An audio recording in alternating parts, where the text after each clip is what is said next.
சிலர் புதிய பணத்தை கண்ட பின்பு உன்னை விட்டு நெடுந்தூரம் விலகிவிட்டார்கள் எனில் அவர்களை அப்படியே விட்டுவிடு.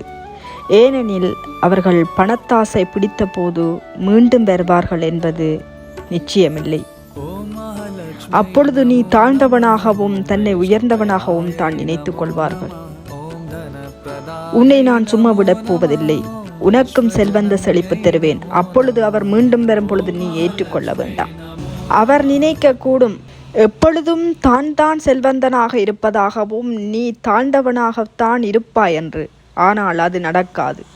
அவருக்கு செல்வந்த செழிப்பை கொடுத்ததற்கு காரணமே அவர் எப்படி மக்களை அனுசரித்து செல்கிறார் என்பதனை பார்ப்பதற்காகத்தான். இனிவரும் காலங்களில் நீ அவரிலும் பார்க்க செல்வந்த செழிப்பை பெறப்போகிறாய். அவர் உன்னை தேடி வரப்போகிறார். ஆனால் திரும்பி வந்தால் நீ ஏற்றுக்கொள்ளவே வேண்டாம். காரணம், அவர் பணத்திற்காகத்தான் பழகுவாரே ஒழிய உன் நட்பு அவருக்கு தேவையில்லை. உன் பணம் மீதுதான் அவருக்கு கண்ணிருக்கும். உன்னை எப்படி வீழ்த்த முடியும் என்று சதித்திட்டங்கள் மேற்கொண்டு உன்னை நோக்கி வருவார் ஒழிய உன் மீது கொண்ட அன்பினாலோ கருணையினாலோ பாசத்தினாலோ அல்ல. உண்மையான மனிதாபிமான அடிப்படையில் வாழ்பவர்கள் எப்பொழுதும் பணத்தை கண்டவுடன் அவர்கள் வேறு வழியை நோக்கி புறப்பட மாட்டார்கள்.